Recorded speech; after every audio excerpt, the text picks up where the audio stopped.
Hello, we are live. It's the Rotoworld Player News Fantasy Baseball Q&A. I'm Eric Samulski. He's James Schiano. It's Monday. It's 1 p.m. Slight difference for us now with fantasy football season kicking off. Fantasy football happy hour with Matthew Berry and those guys streaming on YouTube for us at noon. So we are now coming to you at 1 p.m. It will be this way through the end of the season. So just kind of getting used to that. Make sure you're switching your calendars, your notifications, all of that kind of stuff so you can join us. James, it's been a rough stretch for the New York Metropolitans. You're going to talk about the Mets? I don't want to talk about that. The last thing I want to talk about right now is the Mets. Fantasy baseball Q&A. I just want to gauge your mood right now. Bad. So bad. As bad as it could possibly be. It's like, it's a blessing that the playoff structure lets mediocre teams in, because the Mets still have something like an 80% chance to make the playoffs because half the National League has quit trying. Like I'm sure most of you guys league mates have in your own fantasy leagues as well. But it's just like you can't to have multiples. Like this is the third different stretch the Mets have had this season where they've lost at least 7 out of 8 games at any point. This is now 7 in a row. They're inventing new ways to lose. They had late leads or at least late tie games in every single game of the series against the Brewers. And they found a way to lose every single one in more excruciating fashion than the one before it. It was shocking. Yeah, but positive news because the Mets had a big transaction day yesterday. They called up 4 top prospects to AAA. Jonah Tong was the only starting pitcher who was called up. We had Jet Williams called up, who actually surprisingly is their number 1 ranked prospect according to MLB Pipeline. That's not taking into account until what's happened this year, but yes, right. Technically. Well, no, that is the mid-season update from them. Right. They had Carson. Is it Beng? What? How does he pronounce it? Benj. Carson Benj, and then Ryan Clifford. Yes. So I just wanted to ask you, of those guys, because we already have Nolan McLean, we already have Brandon Sproat. So of those 4 guys, do you think any of them play for the Mets in 2025? And do you think any of them are fantasy relevant in 2025? In 2025, probably not. I think that what this move does make more relevant is the fact that, because the Mets are off on Monday, I think there's a good chance that you see one of Sproat or McLean come up to the major league team after this move. The team just needs a jolt. No one's pitching 6 innings. Not saying any of those guys, I'm expecting them to pitch 6 innings, but to move Jonah Tong up a level, that likely means someone from that rotation will be bumped out of it. And those are 2 guys who could certainly be fantasy relevant. I don't exactly know what role they'll pitch in. I assume that we'll see them more of what DL Hall is doing for the Brewers, or what now Frankie Montas has transitioned to doing for the Mets. Maybe they just wind up taking that role. But you could get plus strikeouts from all of those guys. But at the same time, I think the prospects that just went from AA to AAA in terms of baseball, fantasy baseball 2026, are more exciting guys. Yeah. I just blurbed Nolan McLean this morning for us over on the site because he started yesterday. He did. So his start yesterday, depending on when the next Mets need a pitcher, may determine if he's the one called up. But what I found interesting is that he was pulled at 74 pitches, but he had gone to 96 the start before. Okay. So that starts to tell me, okay, the Mets are monitoring pitches because they're monitoring usage, because they want to get usage out of him at the big league level. They don't want him to throw 90 to 100 pitches every time out at AAA. And so that might not mean he's up this week, but I think that to me starts to signal that those wheels are turning of saying, hey, let's save some of these bullets. Another big key for McLean with that start is that this was the first time all season since he's been a pro that the Mets used him on a 5-day schedule rather than a 6-day schedule. So I think that they were consciously trying to pull back the workload, because it's easy to forget because McLean's had a bit of a meteoric rise this year just as a prospect. This is only his first year fully pitching ever. He was a 2-way player even through the minor leagues last season. Even with that, he got up to 109, about 110 innings. This year he's at 113 after that start yesterday. So I think the Mets know there's 35 more on that arm, maybe 40 if they want to stretch it. So it's a lot of those things together, getting him used to the shorter days between appearances, starts, and then just knowing that there's not a lot of more innings on that arm this year, whereas Sproat has been a workhorse since he was a sophomore in college. I think he's a guy that you get more volume from, but I think McLean you'll get more quality per inning from. I think McLean might be a multi-inning bullpen guy, like you were saying, which kind of leads to this question from Dad. which is Andrew Painter got shelled again yesterday, allowing 9 hits, 7 runs over 4 1/3. Would you recommend swapping him for someone like Nolan McLean, Bryce Eldridge, or JJ Weatherholt in my NA spot? So I will say this: Aaron Nola looks set to come off the IL this week. He's going to start tomorrow in AAA, and then if that goes well, he's off the IL and back in the Phillies rotation on Sunday. So the Phillies then would have a full 5-man, Juan Walker as the 6th starter. So to me, that says Andrew Painter's not getting MLB innings this year. He's their 7th starting pitcher right now and hasn't looked particularly good in AAA.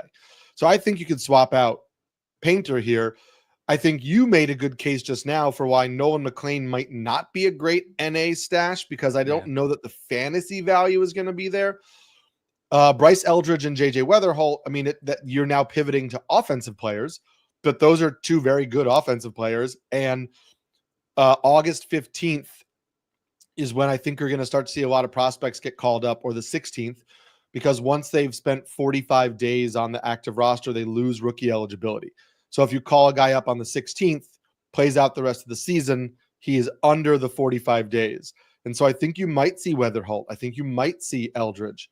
I kind of think Weatherholt might be, of the 2, the guy that I would be stashing there.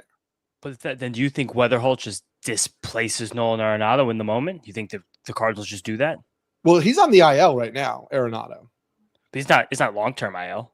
I mean, I guess it's the right age, yeah. It's not long-term IL, but it's a situation where, like, they were thinking about getting rid of him anyway, trying to get rid of him. They are no longer really in contention, even though Adam Wainwright put a tweet out the other day, said they're going to make the playoffs. But like, he just went on the IL with a shoulder strain. Yeah, I guess that's vague enough on the 30th. Yeah. So I think at least you call up Weatherholt right away, and then maybe you like let Arenado DH the final 2-3 weeks of the season when he comes back. I mean, or see how it goes. So I think it's Weatherholt over Eldridge, but I think they're both going to get at bats, and could be interesting. I also know that the Cardinals, they did express Mozeliak at the beginning of this year, like, we want to see what we have in some of these guys between Jordan Walker, Nolan Gorman, especially like those 2 guys, that duo. Those are the 2 that are able to play every single day right now before they rush the next prospect. I just know it's not, I hate to use this term, everyone's going to roll their eyes. It's not the Cardinal way to rush the one of the most recent first-round picks up this quickly, especially when Ivan Herrera's DHing because he can't catch, so they Pedro Pajas there, because the Cardinal way is also great defensive catcher. Like, this to me feels very un-Cardinal. Like, the one who I could see it, out of all the stashes, I think the one that seems the most realistic and has a bit more upside I think people give it credit for is your guy Dylan Beavers. I think Dylan Beavers has a clear spot to walk into in Baltimore, and I think he has clear tools to be run like a 2012 pace just for the 6 weeks we have left of the season. Like, he to me is the guy that it kind of feels obvious and staring us in the face, but I think we're getting hyped up for a lot of these higher end prospects that might never actually come. And I would just remind you, if Jordan Lawler and Christian Campbell are still out there in a league like that, those guys will both be NA eligible, because now Blaze is hitting. Blaze Alexander's hitting. I know, but still, it's good. I mean, Lawler is coming back from a hamstring injury, but I think they're both going to get called up at least in September, and we'll go from there. Basebone says, how do you rank Austin Hayes, Brenton Doyle, Cedric Mullins, rest of season in a 5x5 with hits instead of average? Doyle is kind of coming around a little bit. Doyle is somebody who we talked about, like, battled some off-field issues. 8 games over the next 2 weeks in Coors. One of my buddies plays in a head-to-head league that has, like, in his playoff system, obviously. And he said that in his playoffs, the Rockies have 2 home stints or 3 home stints in the last 2 weeks of that season. So you need to look at your schedule like that. If you're in a head-to-head league and you are setting up for the playoffs, like, Doyle has a good schedule. He has a good schedule now. That could bump him. I kind of think Hayes is the 3rd for me here. I weirdly like Mullins in that lineup, but obviously the lineup isn't playing well. but ostensibly it works. So I don't know.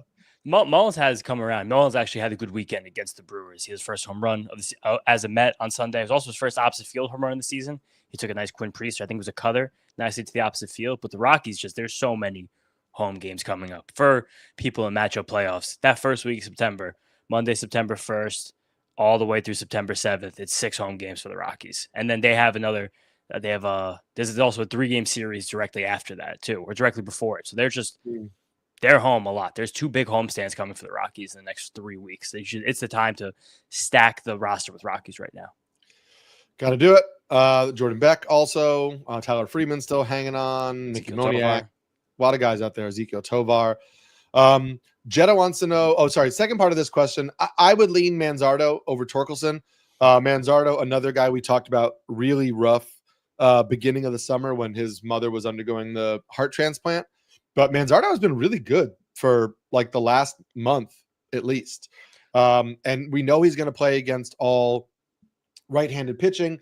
And so again, hits over instead of average. I think Torkelson is more of a power bat, and I think Manzardo though.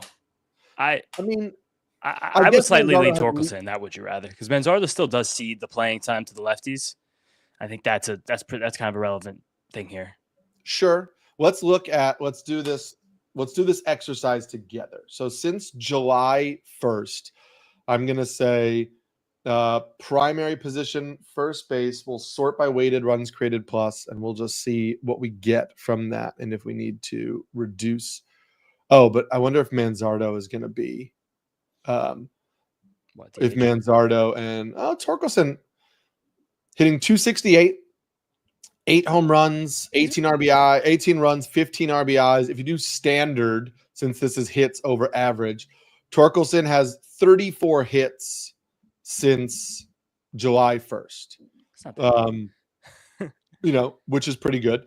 If I'm counting hits for, does Manzardo not have enough plate appearances? We'll go below qualified and look. So that you might be right on that tiebreaker there. I think Kyle Manzardo, 26 hits since July 1st. Yeah, Manzardo's he's become such the epitome of the 3 Chiracos. He's 306 with 7 home runs and 19 RBIs. That's good. So Manzardo has a way better batting average, more home runs and more RBIs than Torkelson since July 1st. But again, that playing time thing, James, that's a good point. And it does help those rate stats. Yeah, if you are just playing hits over average, it might be Torkelson because of the everyday playing time, but Manzardo's actually been better in standard 5x5. I really wish the Guardians would just allow Manzardo to play against some lefties rather than jam those David Fry plate appearances in the lineup every single time. But David Fry's, hitting a bunch of home runs against lefties. The Guardians are now in the playoffs. If the season ended right now, it's wild. Here we are. Great. Over the Yankees. Who would have thought? Jetta wants to know, in a 12-team points league, are you claiming Riley Green? The strikeouts have become a real issue for Riley Green, but are you claiming him if he's available in a 12-team points league? I think so, because this time of year in the 12-team, especially a points league, you're just looking for lightning in a bottle. You want a guy that can get hot and something crazy can happen. Right? We've seen this year Riley Green, the major peaks and the major valleys of a guy who strikes out as much as him, and a guy with a lot of new data that we have thanks to the great people at Baseball Savant, the swing tilt, having the most tilt of any swing in the league. And think that is someone that makes you, of course, more susceptible to swings and misses. But again, when you do get those mechanics and timing right, you can have the hot streak like Riley Green had towards the end of May and through the beginning of July. It seems like he is going to be that kind of a streaky player. So it's always just waiting for the next streak. And I think this is the time of year you just kind of hope for that streak to come when you have him on your roster. Since July 1st, Riley Green is hitting 200 with a 40% strikeout rate, but 8 home runs and 24 RBIs in 32 games. And so in a points league, right, that will cover up some of those strikeout deficiencies that we're seeing right now. Very much. Speaking of issues in the outfield, what do you do with Lawrence Butler in a 10-team head-to-head points league? Can he turn it around, hold or drop him for Luis Robert, Brian Reynolds, or Joe Adele? Lawrence Butler been struggling and been sitting against all lefties, which is wild to me because I get it. His numbers against lefties this year are bad, but he hit 290 against lefties last year. And so I kind of want to dig, why did he fall off a cliff against lefties so much this year when he produced against lefties last year? Is it luck? Is it the fact that he's stop and start against lefties? He's not playing every day. But yeah, I mean, in a 10-team points league, I kind of think you would have to go with Robert over Butler the way that Robert's been swinging the bat right now. Yeah, I'd probably consider any of those guys over Butler right now. I blurbed it on Friday, I believe, when the Athletics played against the Orioles, because Lawrence Butler had a double. He worked a great 8-pitch walk against Tomoyuki Sugano, had another hard hit ball in play, and then a 1-run game or a 2-run game, 1-run game. I think it was 1-run game in the 9th inning with Keegan Aiken. They pinch hit Kobe Thomas for Lawrence Butler, and Kobe Thomas struck out on 3 pitches. Kobe Thomas he's not. He has not been good, and I don't understand why they are giving him at bats over Lawrence Butler right now. They should just have him in AAA playing every day. He's also, I think, the same age as Lawrence Butler, which is a funny caveat to it. And they keep trying to shoehorn Kobe Thomas in center field. They've had a big gap defensively in center field, like we've talked about a lot on the stream this year without Denzel Clark. But Kobe Thomas hasn't graded out well as a center fielder either. So it seems like they're trying to shoehorn Kobe Thomas into a role that he might not be very well equipped for. But again, from this list, I would truly take any of those guys over Lawrence Butler at this moment. Yeah, that's sad. Sad state of affairs. Skywalker wants to know who your top 2 ads in order of these. There he is, Ryan Nelson. Pitchers. Ryan Nelson. Every single question. Cade Horton, Bailey Ober, Jacob Lopez, Cade Cavalli. I will say, and I've said this before, so I'm just kind of sticking to like my guns on this. Bailey Ober is my number 1 here. I think he's healthy again. Fastball velocity in the last 2 starts has been the best fastball velocity we've seen from him all year. Got a loss in the last start against the Royals, but looked more like Bailey Ober. Was a pretty good start. So Bailey Ober for me is still number 1, because if you asked this question at the beginning of the season, it would not even be a consideration. Yeah. And I really do think we have enough data to suggest that his struggles were connected to that hip injury. For me, Cade Cavalli is the last, just because it's a total crapshoot. Volume. He's not going to pitch deep into games. His results in AAA were not good. We know he's shaking the rust off Tommy John surgery. So the other guys are streamers for me, and I just broke this down. Ryan Nelson's next 3 starts. He gets Texas today, at Colorado, and then the Reds. Nothing great there. The Reds on the road, or the Reds, he's pitching at home, so the Reds are not at Great American. Is not an awful matchup, but the Reds are a decent offense. Jacob Lopez gets Tampa Bay, gets Minnesota, and then gets Seattle in Seattle, which we know is a really good pitcher's park. So I kind of like that 3. Cade Horton gets the Blue Jays, the Brewers, and then the Angels.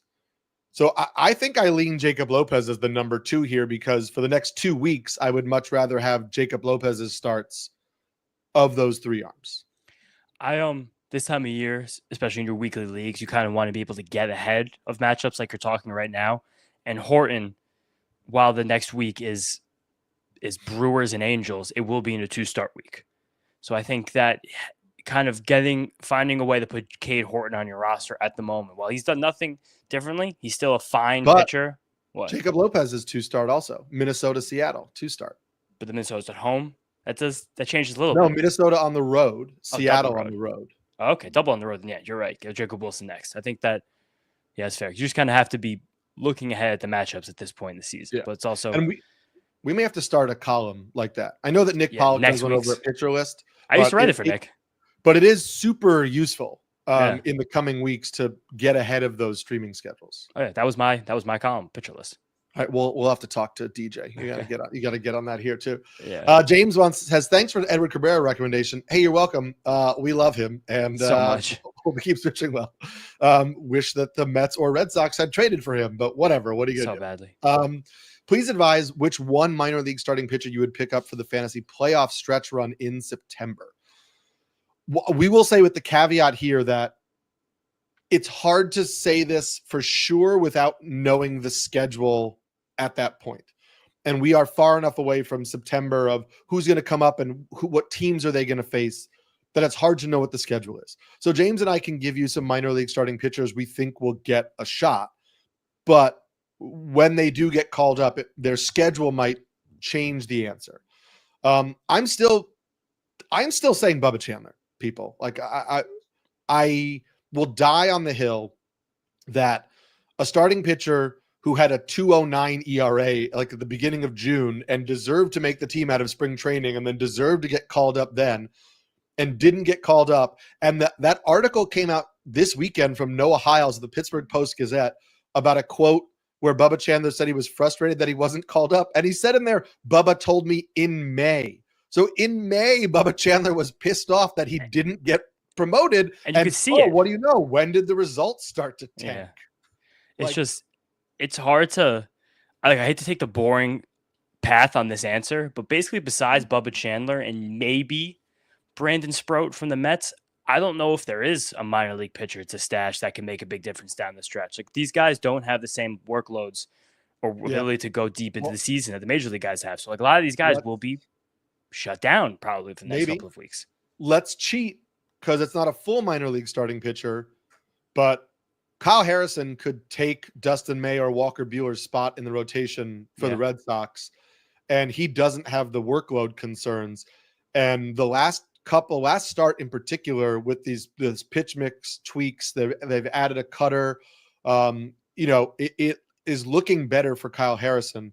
And so Kyle Harrison could be one where, like, if he joins that rotation, he could get 6 innings a start. Like, they don't have to worry too much about his innings. And then I would also throw out like Quinn Matthews is interesting in St. Louis. Yeah. If they give him a shot, it's probably worth them giving him a shot and seeing what he could do down the stretch. So those would be some guys that we should think about. I guess also another one kind of cheating, just the 2 pitchers the Twins traded for, both Mick Abel and Taj Bradley. They both had good organizational debuts. Mick Abel, we've seen both of these guys be good at the major league level in different spurts, but I think they both have the stuff to be successful major league starting pitchers once they do get back there, and their rotation has plenty of space for them. According to StatCast, I blurbed again this morning, Mick Abel last night busted out a sweep. Nice. Was not a sweeper guy before, but he was a slider and sweeper, seemed to separate the breaking balls on Sunday. So that could be an interesting little tweak. Guys, you are filling up the queue with questions. So, James, we're going to just do some quick hitters here so we can try to get through all of these. Points League. Aaron Nola may be back for Sunday's start in D.C. Is he worth the risk of waiting for that? Is it worth the risk of waiting for that news? Other choices are Yusei Kikuchi at the A's, Joey Cantillo against the Braves, Sandy Alcantara at Boston, or Brandon Pfaadt at Colorado, or JT Ginn versus Tampa Bay. Those are horrible matchups across the board. No, none of them are good. I mean, honestly, from that list, it's Cantillo, right?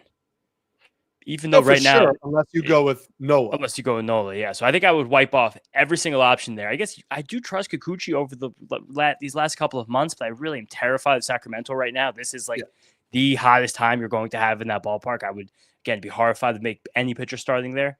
Same with every single pitcher on the A's pitching at home. But the Sunday start, it's like taking that 0. I would probably rather grit my teeth through that Cantillo start against the Braves. Yeah, I hear you. And if you don't need to use that start, then I would maybe pick up Nola, because I think you're going to want Nola for the rest of the season. But if you need a start, I agree with James. It's a little risky on a Sunday. You don't know if he's going to come back. Totally. Speaking of, we don't know if he's going to come back. Do you think Ryan Bergert sticks in the Kansas City rotation? He lines up for the White Sox on Saturday. He should. But Michael Lorenzen could also be activated for that White Sox start. So as of right now, they have not said Bergert is staying in the rotation. They have not given us a set plan for Lorenzen. Lorenzen could easily go to the bullpen. He's been in the bullpen before. You just traded for Bergert. He looked good. Like, I would keep him there, and I kind of like him, but I can't tell you with any certainty that that's what's going to happen. I like Bergert a bit. I was going to mention him if he got sent down to be the guy you put in that NA spot, because at least you're going to get some innings. I saw Michael Rosen this morning posted a Fangraphs article about Bergert. I haven't gotten into it yet because I don't love the stuff as it meets the eye. Bergert has a very high release point. He's a very straight up and down pitcher, and he does get a lot of natural rise on his fastball, but just from that high release point. So I definitely want to, if Michael Rosen's a great pitching mind, I'd like to see if he dug in more what he would have, because I'm not super impressed so far, but I like him enough to have consideration and start against the White Sox. Yeah. Why is Jack Leiter the pitcher in baseball? Oh man, I was so Good in question. the preseason, and yeah, that was supposed to help the command issues and did for some stretches. Just did not really carry over, and the results have not been there. And maybe Leiter is a closer or a reliever. Maybe Leiter is a really good 2-inning reliever where the command issues won't be as much of an issue. Yeah, it's even honestly amazing with his command that he's been a league average pitcher basically in terms of ERA and WHIP. Like the fact that those are actually hovering around where they are, it's like it could have definitely been. It has been worse in the past. Like this is still a massive step forward for him. It's just sometimes there's no clue where the ball's going. Yeah. Zach Neto or Carlos Correa points league rest of season? I feel like Correa. Correa looks invigorated. Everything he's doing right now is great. That lineup has now kind of come together in a way that they need a lot of these acquisitions to pull together. Altuve got hot after getting booed for a whole weekend in Yankee Stadium. Jesus Sanchez is hitting. Jordan Alvarez apparently is gripping a bat. He allegedly took live VP, and we have no updates since then. In Florida, we know that. But I think that this time of year, this is just like the gut baseball sense. I'm like, I want Carlos Correa on the Astros. It's a vibes pick, but I support it. Yeah, it's right? all It just definitely there based on vibes. Is Christian Javier worth a speculative ad? He seemed mostly underwhelming since 2022. Curious if you know of any underlying data that supports an ad. I will say I added him in my 12-team home league, which is a keeper league. I'm not using him this week, but I added him because we've seen flashes from him before. He was hurt, obviously, pitching through an injury and then got hurt last year. And the Astros need him and he's going to pitch. And so I think he's worth a speculative ad. I wouldn't add him if you needed to start him right now. Coming off Tommy John surgery, it's going to be inconsistent. I don't know when it's going to click for him. It might not click this year. You might have like one good start, two bad starts, one good start, a bad start, something like that. But I at least want to add him before this MLB or season debut, and then see what it looks like. Because he's getting lots of swings and misses in the minor leagues. So if I see swings and misses at the big league level, but the command is just a little inconsistent, I can work with that because I assume that's going to improve start to start. Yeah, I think the fact that the stuff has bounced back up to being good in the minor leagues is a good thing. Like his last AAA start wasn't very good, but it was against the Sacramento Rivercats, which is the Giants AAA team, which is probably not one of the best AAA teams because they had Drew Gilbert in that team. They have Bryce Eldridge in that lineup. It's a good bunch, and it's in a tough place to pitch, as we know that Sacramento's a tough place to pitch after watching him play in the major leagues this year. And he looks fine. I just don't expect, similar to how we're talking about a lot of these stashes and we're talking about these injury guys coming back. Like you're not getting horses, you're not getting stalwarts. Right. Like you might get 4 or 5 innings. Cross your fingers, and then you hope you get six strikeouts and maybe a win. Yeah. Speaking of those guys coming off injuries, we have there we go. This is the question. Who are you most hopeful about, Bryce Miller or Kyle Bradish? Neither, but I lean Bradish because Bryce Miller, we know, Bryce Miller has said he's going to have surgery in the offseason. It's just bone spurs or like loose bodies in the elbow or whatever it is that he needs to get cleaned up. But Kyle Bradish had surgery. He's back from surgery. He is working his way back. So I would rather take the guy who's coming off of surgery than the guy who we know is going to have surgery. I just think they're both probably going to be inconsistent, but I'm not going to take a gamble on Bryce Miller for the rest of the season. And I probably will fade him next year as well. It's funny how desensitized we get to some of these like injury designations. We're like, hey, he just has loose bodies in his elbow. He'll get surgery in a few months after he throws 97 miles an hour for another 50. That sounds hard. If I had loose bodies in my elbow, like I'd be in bed for a month. But right. I've kind of flipped on Bradish the last few weeks. I thought that the Orioles were going to nurse him along just to like give him the Jacob deGrom treatment from last year. Let's see it so we know we're more confident with a full offseason next year. But the fact that he has gotten a little bit more volume in the minor leagues than I thought, and the fact that they know they want to work some innings on that arm so we can work more innings next year, because I think they intend to compete again next year. Like I think we do see the training wheels slightly off of Bradish. But I think the same thing about Miller, but I echo your sentiment that I just don't know about Miller's effectiveness compared to Bradish. But he said he was good. Again, he's back to 97. I saw him rip some curveballs on a video on Twitter, which I love Bryce Miller. He's probably one of my favorite. These are probably 2 of my 10 favorite pitchers in the whole league. So it's like this tough decision for me anyway. But slightly in Bradish on the confidence 14 months off TJ. The Orioles wanted to slow play Kyle Bradish, and then Grayson Rodriguez is done for the year, and they saw Brandon Young pitch, and they were like, actually, we probably need another starter. And I got to say, because again, I blurbed him this morning, Tyler Wells threw 4 shuttered innings at AAA yesterday. That could be your NA guy. Yeah. He's only at 59 pitches, so he's going to be a little longer than Bradish. But like in September, you could have both Bradish and Wells in the Orioles rotation. And so, yeah, just keep an eye on those guys. Dylan has a Dynasty Points League question. He's thinking of cutting Will Vest. He says he's set with Randy Rodriguez and Cade Smith. Should he add a future piece like Hayden Birdsong or Kyle Harrison, or wait for something better? So do you think that cutting Will Vest for Hayden Birdsong or Kyle Harrison makes sense, or would you wait until something else emerges? Dylan, what a come up with Randy Rodriguez and Cade Smith in a 14-team Dynasty League. You must have been like, oh, yes, at the trade deadline. Like, yes. But maybe not Birdsong, but cut Vest for Harrison. A guy like Vest is just kind of taking up space. There's no use in waiting for something better later. If something better later, you drop Vest for Harrison now. Then if you like something better, you drop Harrison for that guy. Like, Will Vest right now is like, it's a bit of a nonsense piece in the Dynasty League, sadly. I think it's got to be Harrison. I think the Red Sox told you what they think of Harrison when they made him like the focal point of that trade. And also they have a bunch of good lefties in the minors, but they have no lefties in the rotation other than Garrett Crochet. So I would be shocked if Kyle Harrison is not just like literally written in Sharpie in the Red Sox rotation for 2026. I feel like that's a given. And so in a Dynasty League, he's only 23 years old. Like I'll take the chance there. Definitely. Dredd says, do you think the Brewers will stay this hot into the postseason, especially with Churio coming back? No, because I don't think any team could possibly stay this hot. Yeah, but I don't think they're a fluke in terms of like being a good team. Like this is a good team with a good approach at the plate, with a really good bullpen. Their starting rotation is going to be a question mark in the playoffs because you got Brandon Woodruff and you got Freddie Peralta at the top, and then you got Jacob Mizorowski, but Peralta and Mizorowski are total wild cards in the playoffs because Peralta, he could have a bad outing out of nowhere. That's what he's made his whole career off of. This is a new Freddie Peralta this year, though. This is not fastball slider Freddie. This is fastball curveball slider Freddie. But the lights are bright, man. The lights are bright in the postseason. And that's the thing with Mizorowski is like, it'll be his first postseason start. Like he could be dominant. He might not be. And then when you're getting into like the Quinn Priesters and Jose Quintanas of the world, it just depends who you're going up against in the playoffs.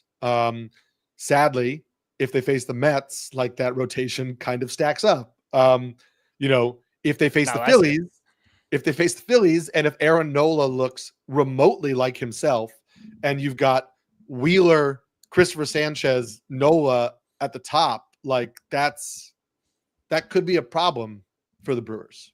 Yeah, I think that the Quinn Priester like meteoric rise just to me feels so much like Tobias Myers last year. And when you put a guy like that in a playoff series where every single hitter's really on top of every single pitch, it's just, and you even saw this weekend against the Mets. Like the Mets torch Quinn Priester, and the Mets can't hit anything right now. I just think that's part of it. The Brandon Woodruff's return though changes their nexus a bit. The fact that he is pitching this way, but I also don't know. I don't know. That started against the Mets on Friday. It was 80% fastballs, 2-seamers and 4-seamers. And they were just swinging through everything. Like, I don't know how much longer exactly he could, like, if there's any teeny tiny thing that pushes his command off, like, it is sad. Like, I love this Brewers team as the Mets fall out of it. Like, this is a team I really can see myself rooting for. We see this story every year. It's just, when you peak in July, what's left in September? I think that the Phillies, the Dodgers, and the Padres, roster-wise, are head and shoulders above. I don't even think just the Brewers. I think the rest of Major League Baseball. I think those are the three. I think the champion comes from those three teams, almost definitely. You saw the Padres, what they did with the Red Sox series this weekend when I watched that, why the Padres are going to be a tough out, because the Red Sox won that first game with Walker Buehler starting, and then they got out ahead in both Saturday and Sunday's games. And there's a narrative where you tell yourself, oh, well, the Red Sox could have easily swept that series. And they could have, but the issue is they got out ahead of some of the starting pitching in particular on Saturday, but the bullpen just locked all the offense down. And so the Red Sox had a lead in the fourth or the fifth, and then there was just nothing. And when Dylan Cease is pitching well enough to keep you, like the Red Sox had, I think, a 1-run lead or a 2, I don't know, whatever it was. It wasn't even a huge lead. But like the Padres bullpen is the super bullpen that everybody said the Yankees created, which they didn't create. That's the Padres. And if any starter for the Padres goes 5 innings, that game it's real tough. The Padres had a dude pitch on Sunday who I've never heard of. David Morgan. Yeah. Like 98 mile an hour bowling ball sinkers. In addition to obviously like Robert Suarez is like the 6th best pitcher in their bullpen. He throws 101 miles an hour. Right. No, the Padres have suddenly become the most complete team in baseball. Like the Padres have 4 starting pitchers, 3.5. I guess we'll see what happens with Darvish. That you don't really want to see in a playoff matchup. 7 relievers that you don't want to see ever in a game. And now a 1 through 8 in the lineup with Freddie Freeman is a great defensive catcher. Where you're just like, it's really hard to figure out a way. I was having this conversation with my friend Mark yesterday or Saturday night where I was like, they're the best team right now. I think they plugged up every hole beautifully. Like AJ Preller is the classic, like, I have 3 exams in one day. I'm going to cram for it. But the cram for it with the trade deadline, he fixed every single problem this team had. Now even like the fact that they can even bring Gavin Sheets off the bench and Jose Iglesias. So like it's literally 1 through 26. It's hard to spot the issues right now. Even the shrewd move of bringing in Nestor Cortez. Even the fact that Joe Musgrove is saying that he's rehabbing and he's trying to actually he wants come to back. Pitch in the playoffs. He wants to pitch. I'm like, these guys are maniacs right now what they're doing. Like even having Will Wagner as a bat in the minors where it's like they can go in so many different directions right now. It's impressive what this roster looks like. Yeah, it's been really good. Good for them. Charlie says this, like the mouse is just like, if I don't click it in the perfect place, it's like, do you want to print something? I don't want to print something. I want to bring up Charlie's question, which says he got Paul Skeens, Zach Wheeler, Joe Ryan, Ranger Suarez. Joe Ryan and Ranger Suarez. But losses to guys piling up starting pitching every week. He tried to make moves, but it always blows my ERA. So he sent Alex Bregman for Nick Pivetta. He has Machado. Is that reasonable? Sure. I mean, if you have, I'm assuming you also have a corner infield spot, so I don't know who's playing that spot. Listen, I think like Pivetta, we saw a rough start against the Red Sox on Friday. Pivetta is getting helped a lot by that park suppressing homers. We have seen Nick Pivetta put up 2/3 of a really good season before and then wind up with a 4 ERA. I might have aimed higher than Bregman, but if your offense is fine and you have coverage, it's not an unreasonable trade. I think this is a commissioner issue in your league. We have to make sure that people can't just stack these starts. We need start limits per week, whether it be 9, 10, 11, 12. Because if you have those 5 guys at the top, 4 guys, 5 guys, 4 guys at the top, I can't read right now. You shouldn't be losing just because people are stacking and getting you in wins, Ks, and quality starts. Like that might be something you have to adjust your strategy also if the rules don't change for the draft next year. Get an ace or 2, but then you have to know that most of these spots are spent streaming, so you can just go every single guy every single day, especially if it's an 8 or a 10 or a shallow 12-team league. There'll be a ton of open spots, ton of guys every single week you can throw into those spots. So this might just have to be either something brought up at the league meeting this winter or something else strategy to take to your draft next year. But I think in terms of what you have and what your team needs, that you did adequately in that deal. Speaking of league issues, BetterNet guy says, in my 12-team 5x5 auction keeper league, he had a trade go through with Pete Alonso, Jacob Mizorowski, Kyle Tucker, and Edwin Diaz being traded straight up for Nick Kurtz. Should I just quit this league? I mean, maybe. Possibly. I mean, you should try to figure out. I guess my question would be, are any of the other guys keepable? Was Nick Kurtz the only keepable one? Maybe it's a situation where, all those other guys are not keepable for whatever reason. And so you're trading current starters for, the keepable Nick Kurtz. I don't know. But yeah, listen, that's not a great trade. But also, I'm of the mindset that, I think people should be allowed to run their team how they want to run their team. I don't really like to veto trades unless I think there's clearly some example that these teams are in on it together. if somebody makes an awful trade, but that's how they want to manage their team, and they paid the money to be in the league, and they think that that's going to get them to where they need to go. If that person can provide a rational reason to me, like maybe your league needs to come up with a kind of like a bulletin board thing where like the Jerry Jones, the Jimmy Johnson draft chart. Yeah, where like if a trade is in question, they're like, hey, we're holding up this trade. It requires an explanation from owner A. And if that person can say, this is why I did it, and this is why I think it helps my team, even if I think that logic is terrible, if I just know that they have put thought into it and are making a decision they think is best, like it's not my call to say they did a terrible job. I mean, I watched the Pirates run their own organization and nobody makes the Pirates quit the league. No, I mean you could trade David Bednar with a full year of control for just a couple mid minors catchers. You never know what you want to do there, but this is egregious. Like this is the kind of league where you have to speak up when this trade gets made. Like I agree with you. I hate to be the guy saying to veto trades in the group chat, but this is just there's no rhyme, reason, any place on earth where this could possibly make sense, unless there's bribes involved. Right, gotta have bribes involved. Yeah. Jenna says I should up my man cave game like you. It's true. This is a home office that I share with my wife, so I need to. We're working on a solution that works for both of us. But yes, there is a lot of. Also, James is in a different location, I think. Yeah, this is my childhood bedroom at my parents' house right now on a Monday afternoon. So this is my Jose Reyes, Paul LaDuca, Walt Clyde Frazier, Keith Hernandez, Billy Buckner. I have Darrelle Revis jersey that he signed, and I took it off my back at the Jets open practice when I was like 12 years old, as like kind of a chubby kid. And I was like, take this. Revis was my favorite player, athlete, no matter what, growing up. And he just started hysterically laughing when I was shirtless in the crowd handing him a jersey. But yeah, this is the room I grew up in. So I like sports, especially baseball. Yeah. It makes sense. The room I grew up in has tons of signed baseballs and trophies and whatever. We're working on this wall is going to be filled with something. But it's a process. I got David Wright right here. I have David Cohn right here. This is just absolutely, there's so much of my childhood baseball lore. Random athletes and players I met just near me at this desk. I have a Pedro Martinez ball back there, but it's really way back there. I guess you can't see it. Out of these three, which two would you pick up? Hurston Waldrop, Al Leither, Emmett Sheehan, or Michael McGreevy?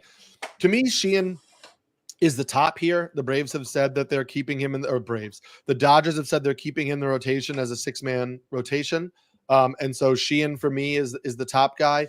The Braves have also said that they're keeping Waldrop in the rotation.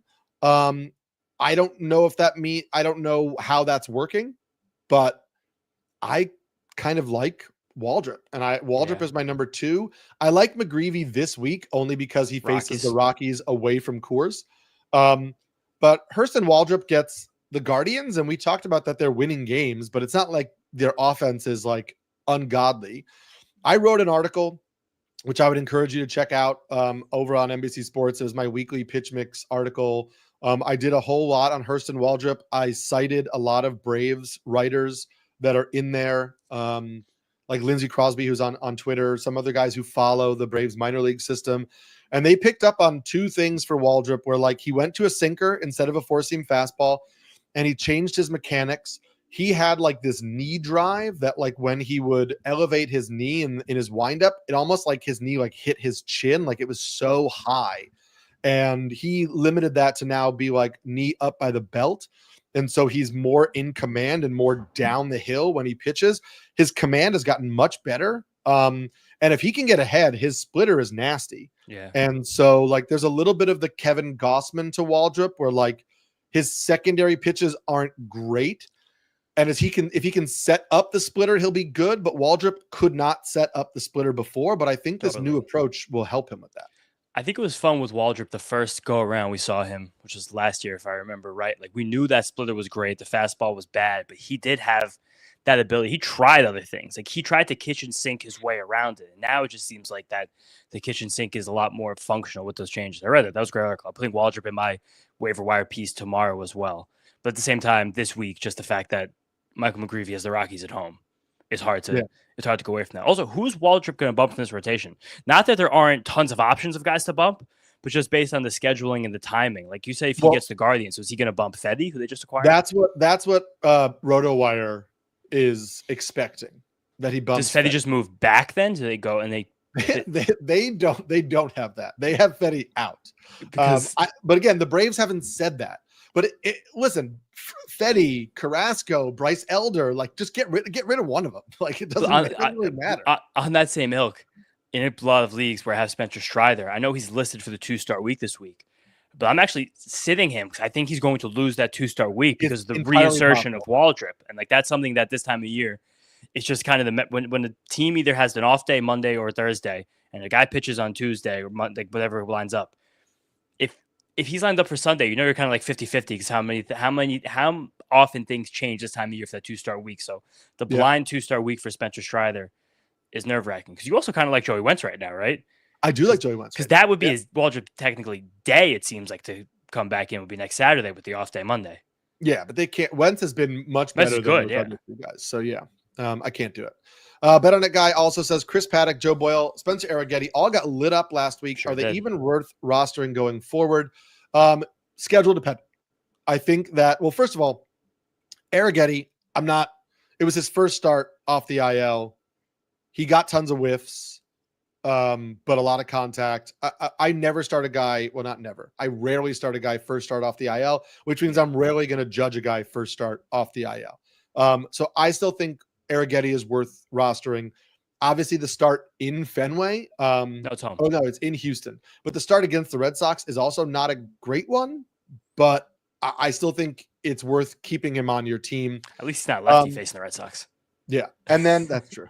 And then Paddock. Listen, Paddock gets the White Sox and the Twins in a 2-start week this week. If you're not starting him, then get rid of him. But I am starting him in some deeper leagues. I'm starting him in Tout. I hope it doesn't blow up in my face, but it should be fine. It could be fine. He said without any confidence whatsoever. Yeah, the White Sox, weirdly, I mean, first of all, the White Sox were the first team to bomb Paddock this year in that first start. When everyone's really excited for the Paddock 2-start week in like April 1st. Like they were the ones who were like, man, Chris Paddock. But after that Red Sox start for Arrighetti, when hopefully it's warmer, it's at Detroit. It is home with Baltimore. And then I think he's barely going to miss home against the Rockies, but still get home against the Angels. So he will have a bit of a soft landing spot here where you could reasonably see Spencer Arrighetti giving some pretty good value down the stretch. And then Astros schedule gets a little bit more difficult with Yankees, Rangers, Blue Jays, Rangers, and Oakland in Sacramento. Yeah, but I trust Arrighetti on this list still. Yeah.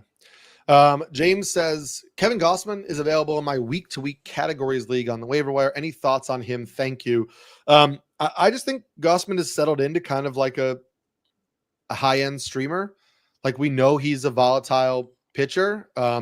His other stuff besides his splitter is not great. The splitter command comes and goes. Those additions we were going to get, he was going to throw a cutter. He was going to throw a sinker. He was going to offset his bad four-seam fastball, and it just hasn't happened. And so, like, I'm not going to pick him up right now when he gets the Cubs on Tuesday because I can't start him there. No, but he's a guy to keep on a roster because when there's even a better than 50% matchup, you start Kevin Gausman. Like when we say someone's like a high-end streamer, think about him as being like the 47th ranked pitcher starting in fantasy baseball right now. Yeah. So well, he would get the Pirates the week after next week. And depending on what they do with Eric Lauer, I believe that when Bieber comes back, Lauer is going to be bumped back to a long relief role. But I have no knowledge of that. I don't see you taking a veteran rotation with guys like Gossman, Scherzer, Bassett, Jose Barrios, and say, okay, we're going to a 6-man and we're going to throw all of you off the schedule that you've been on your entire MLB careers. Yeah. Like, yes, you might say, hey, those guys are old and they could use an extra rest. And I would say those guys have been doing this for a long time and they have their routine and they want to keep their routine. You damn well know Max Scherzer wants to keep his routine. He doesn't want to switch to more days of rest. And so Gossman could get Pittsburgh and Miami in a 2-start week next week. So if you have the luxury of being able to add him and not use him against the Cubs, then sure, I think that's under consideration. Definitely. Ryan Mountcastle is back. Yes. Cool. Cool. Not a question, but I support it. I've been a Mountcastle fan. You love your Orioles. And so hopefully he plays every day. We'll see what happens. I think the Mountcastle situation is like tied to the Samuel Basallo situation because Kobe Mayo and Ryan Mountcastle seem to be the everyday first base and DH in Baltimore. But if they call up Basallo and they want him to move around between first, DH, catcher, then do Mayo and Mountcastle also get some days off during the week? Do the Orioles just send Kobe Mayo back to AAA because that's what they do? I mean, probably. who really knows? He's another one where I know it makes sense for Basallo to come up. I just still don't see it happening. I just don't think any of these elite prospects are going to get this call. I have said, we have both said, I don't know that Basallo is coming up. He's played so much AAA baseball. I still stand by that. I just don't see a fit, but we'll see. See what they do. He reached AA in 2023. It's crazy how long he's been doing this. Dad says, what are your thoughts on Blaze Alexander rest of season? He seemed to have settled in really well since Suarez was shipped to Seattle. So what are your thoughts? I've always kind of had a soft spot for Blaze. He was a shockingly big prospect out of high school. It's never really panned out since then. He's making better swing decisions now. He still has plus bat speed. Like, he hits the ball hard, but he's just done this a few times in his career where he's gotten pretty hot for a few weeks and then kind of fallen by the wayside. He seems like a guy like Blaze with as much swing and miss that's in his game. That's just going to happen again. Like, we're just seeing a nice 2-week spurt. I'd probably even still rather opt for Tyler Locklear, even though it's not been as productive of a few weeks since he was acquired by the Diamondbacks in the Eugenio Suarez trade. He is hitting the ball hard. He's not swinging and missing as often. Like, I think that this big Blaze is like kind of similar, but to a lesser degree, the way we're approaching Colson Montgomery, where like I like that you're playing really well. Like, I see the fact that there are present tools, but I know this will not last. Yeah. In 18 games since the All-Star break, so when he kind of emerged as I guess he was a part-time player then because it was the trade deadline. But anyway, 18 games since the All-Star break, hitting 264, 2 home runs, 5 runs scored, 8 RBIs, 31% strikeout rate, 89 mile per hour average exit velocity. So not crushing the ball. If we're going to, it's a 9-game sample that he's been a starter. And yes, he's hitting 387. His 2 homers are there. The strikeout rate is down in that sense. 91.4 mile an hour average exit velocity. So he's hitting the ball a little bit harder. But I think I kind of agree with you. Like, I'm fine to add him. I'm not expecting it to be a regular thing. And he has to be on fire the whole rest of the year. Yeah. Because Jordan Lawler is already working his way back. And I think that was the point of trading Naylor and Suarez is Lawler's going to play third. And so if Blaze gives him a little bit of an opening and Lawler's healthy, it's his spot. Yeah, no, definitely. And we'll see with Lawler. Any chance Jonah Tong gets moved up before the end of the year? I may have missed that chatter earlier in the stream. We think no. James said that basically Tong being moved up is a good sign for Sproat and McLean to get a shot with the Mets. That's a good sign for Tong in 2026. Yeah. Who are your top 3 in this group head-to-head points? Xavier Edwards, Colson Montgomery, Lawrence Butler, Luis Robert, Austin Hayes, Marcus Semien, Joe Adell. Who are your top 3, James? I can't stop with Colson Montgomery right now. Like, I know it's going to end, but like you just got to ride till the wheels fall off. Besides him, Marcus Semien's been an above league average hitter going on 2 straight months after kind of washing away that miserable first 65, 70 games of the season. Adele's trying to get hot again right now. He's not. Xavier Edwards is just putting the ball in play incessantly. He's doing exactly what he did at the end of last year. There's a weird melange. There's a strange mix of players. Robert been a little colder of late, but then had a good weekend. I don't know. Like, is it crazy to try and double stack these White Sox and just go with Semien as the consistent old guy here? Like, that feels like a disgusting answer, but that's where my gut is telling me. Yeah, no, I don't think that's crazy. I think you got to play the hot bats right now.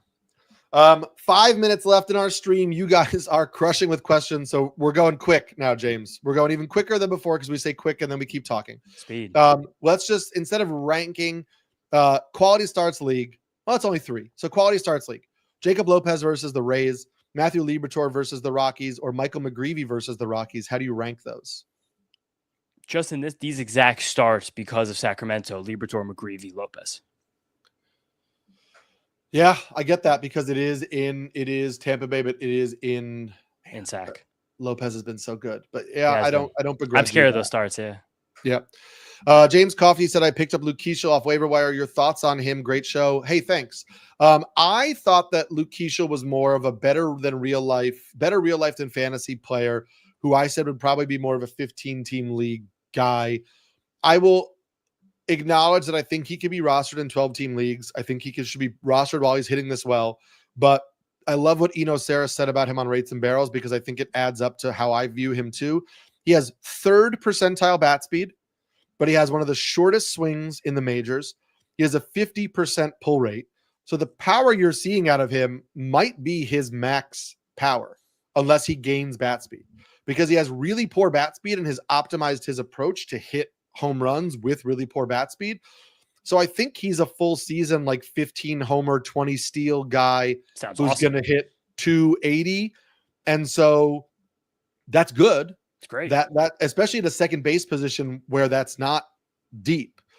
But I don't think you're not like, oh my God, this guy is a 380 guy who's going to hit, 2020 or, whatever. Like, I think the power is going to disappoint a little bit at the MLB level, but I think the approach is good and the batting average should be solid. The counting stats on that offense could be questionable because the offense, we don't really know how that is going to settle in. And so I think that Luke Keeschel will be he'll make you happy, but he won't make you ecstatic. You're not like, oh my God, Luke Keeschel won me the league, but you're like, Luke Keeschel filled this hole in my lineup and I haven't had to take him out since. Luke Keeschel did set a new max exit velocity at any level yesterday at 109 miles an hour. That's still not even above average, but that for him is significant because at any level ever, it was 106.9. 106.9, especially with Keeschel's swing path and bat speed, you felt like you were more in the Quan Arias camp. With that 109, I know Quan's gotten there as well. Like you said, if you could squeeze out 15 homers, you might be underselling the steals. You might be able to get to 30 steals at Luke Keeschel with a good batting average. He's accurate as a hitter. You don't really hear that term very often, but Luke Keeschel, like his punch, like the way he gets the ball, I don't know how he does it. Like the amount of lift and like the way he's a fun watch and he's exciting and he's still 22 and he had the 200 ISOs in the minor leagues. I know the minor league ISOs, a lot of that can come from speed, which Keeschel has, especially as a pull hitter, gap to gap guy. There's like a baseball player-ish thing happening with Luke Keeschel. I still don't think there's star potential, but like he could be one of these second basemen that's like a top 7 second baseman just because of how weak that position is in perpetuity, even with moderate skills growth on top of what he's showing. I like it. I mean, you're more bullish on him than I am, but I think everything you said makes sense to me. So you're selling me. Do you like Waldrop or Schlittler or Cavalli rest of season in a redraft points league? It's probably Waldrop. He's got the best combination of volume and stuff, right? Yeah, I'm between him or Schlittler. Schlittler just without that curveball, it's nothing. Like the start he made on Friday, I blurbed it for us in the recap shift. He tries to throw that curveball to the lefties, and they see it coming every single time. Like and then also he can't really place it, so it's like that was the only other pitch. Again, the Astros don't have many lefties, so that was even a soft-ish matchup for him. It was just Jesus Sanchez and Taylor Trammell who had the big blow in that game. Taylor Trammell of all, how somehow he's back in the mix, but he can't throw anything besides the fastball or the slider. And I love the fastball and the slider, but there's nothing there. He didn't even throw one slider to the lefties in that start on Friday. So it's clear they're telling him, we don't think this pitch is feasible. So then it's just literally fastballs over and over again against lefties. Like that can't work twice around the lineup. No way. Yeah. I get it. Yeah, I get it. I like Cavalli more than him maybe at this point. Let's go Waldrop. We're in on Waldrop. We're doing it. I'm good. Kate Horton start push back to Wednesday to start next week. Yes, it is the Brewers and the Angels.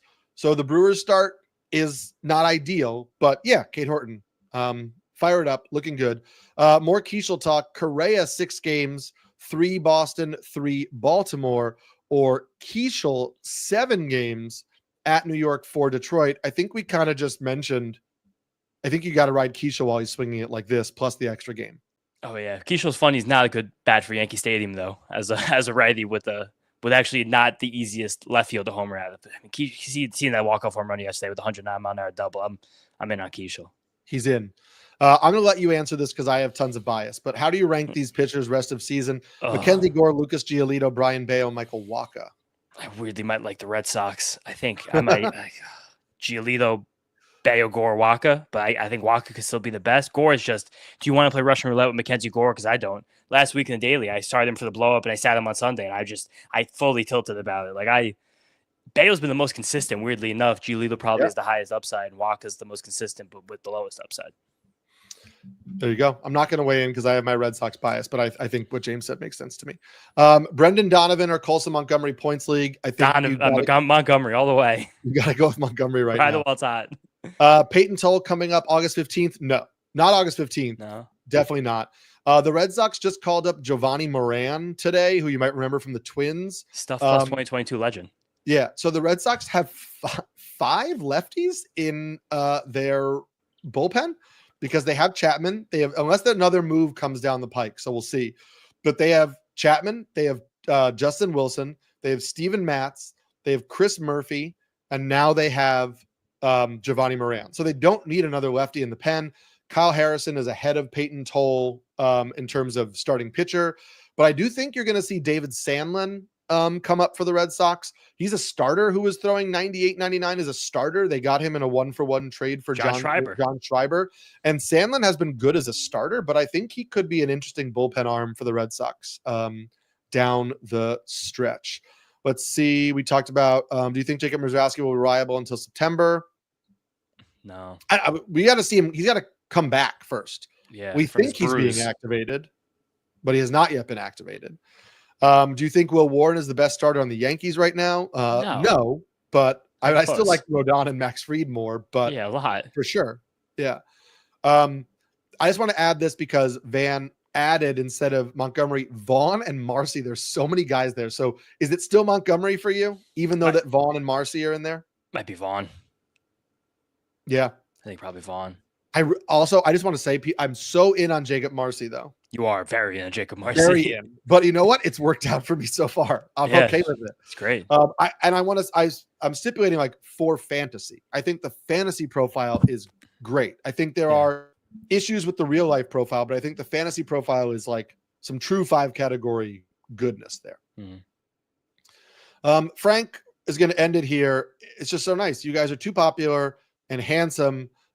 You should consider adding another half hour. Frank, we'll tell our bosses. Thank you for the kind words. Thanks, Frank. Thank you everybody for the questions. Tons and tons of questions in here. We're going to be 1 p.m. Monday going forward. We are off as of right now. We are going to be off next Monday just because of some travel stuff. For me, I'm not going to be able to do it. We're going to see if James can get somebody to fill in with him. So check back for that. We'll check it out. But if we are not here next Monday, we're just coming back. It's just a 1-week blip for some travel stuff. We'll be here through all of September, helping you with playoff decisions as well. So have a great rest of the week. James's waiver wire article comes out tomorrow. His steals and saves, or stolen base article, comes out on Wednesday. My pitch mix article comes out on Wednesday. I'm going to look at Spencer Arrighetti's debut, his first 2 starts. I'm going to look at Dustin May's changes with the Red Sox. I'm looking at Dylan Cease's changes in the last 4 games that Seraph kind of hinted at. And then I'm going to talk about Cade Cavalli. So you can get all of that information there as well.